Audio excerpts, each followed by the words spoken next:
दोस्तों रात का समय होता है, सुनसान सा वक्त होता है और एक महिला जो शादीशुदा होती है सज धज कर एक फुटपाथ पर जो भिखारी सो रहा होता है उसके पास में आती है और उसको जगाती है और उससे कहती है कि मेरा तुम्हारे साथ में संबंध बनाने का मन कर रहा है।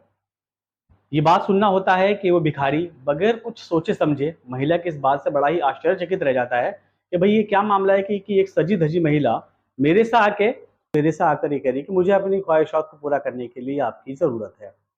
बहरहाल महिला के मुंह से इस बात को सुनकर ये भिखारी तुरंत उसके साथ उसकी बातों में आकर उसके पीछे पीछे चलने लगता है।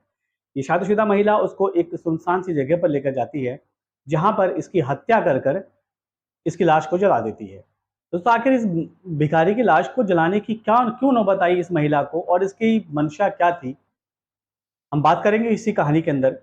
दोस्तों ये कहानी है गुजरात के भुज की, जहां पर एक शख्स अपनी बीवी के साथ में रह रहा होता है कि दोनों में यहाँ बीवी काफी दुखी चल रहे होते हैं क्योंकि पिछले 3 महीने पहले ही इनकी बेटी ने जो शादीशुदा थी उसने खुद को जलाकर आत्महत्या कर ली थी। उसकी वजह यही थी कि उसकी बेटी किसी और से प्यार करती थी, लेकिन ये घर वाले उसकी शादी कहीं और कर देते हैं जबरदस्ती से और वहां पर ये लड़की खुश नहीं हो पाती है और एक वीडियो के माध्यम से बताती है कि अपने माँ बाप को कि मैं इनके साथ में नहीं नहीं रह सकती और मैं अपनी जिंदगी को खत्म कर रही हूँ। ये वीडियो बनाकर वो अपने ऊपर पेट्रोल छिड़क कर आत्महत्या कर लेती है। इसीलिए लगातार ये दोनों मियाँ बीवी परेशान चल रहे थे।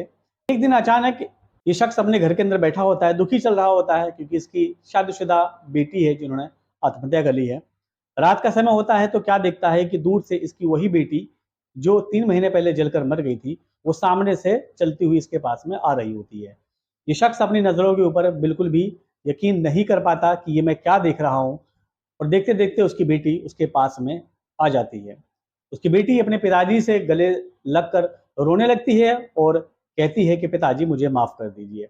उसके पिता एकदम हक्का बक्का से रह जाते हैं कि यह आखिर क्या माजरा है।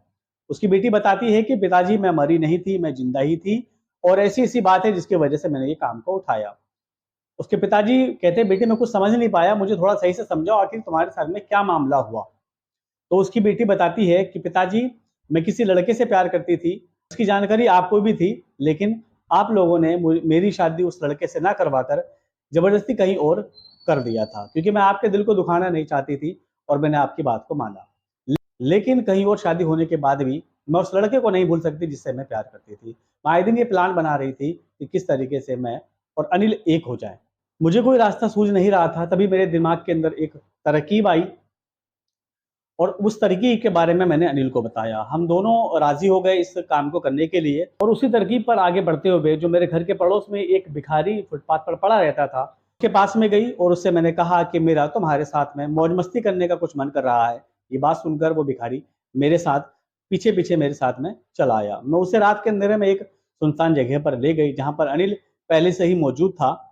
अनिल ने और मैंने मिलकर दोनों ने इसकी गला दबाकर इसकी हत्या कर दी और हत्या करने के बाद अनिल जो अपने साथ में पेट्रोल लेकर आया था उससे हमने इसकी लाश को जला दिया। और इसके काम करने से पहले मैंने एक वीडियो बनाया और वीडियो बनाने के दौरान ही मैंने बताया था कि मैं आत्महत्या कर रही हूँ और इतना कहने के बाद ही मैंने उस फोन को वहीं छोड़ दिया।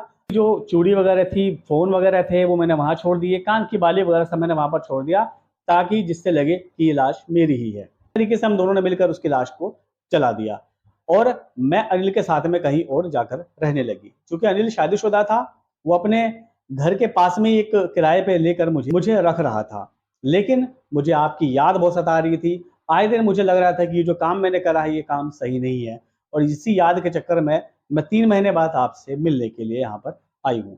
दोस्तों इतना सुनना था कि जो उसके पिताजी होते हैं उसको पहले से और ज्यादा गुस्सा आने लगता है कि आखिर तुमने एक बेकसूर की जान क्यों ली।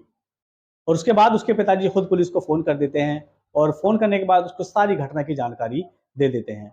पुलिस आती है, इसकी बेटी और जो अनिल इस काम के अंदर शामिल था उसको उठाकर जेल के अंदर बंद कर देती है और उस भिखारी के बारे में भी मालूमात कर लेती है कि आखिर ये किसकी लाश थी। दोस्तों इस तरीके से एक बेकसूर की जान इन लोगों ने प्यार को पाने के लिए कर ली। जिन लोगों ने इस घटना के बारे में सुना सभी हैरान है कि आखिर कोई एक अपने प्यार को पाने के लिए इस हद तक कैसे गुजर सकता है।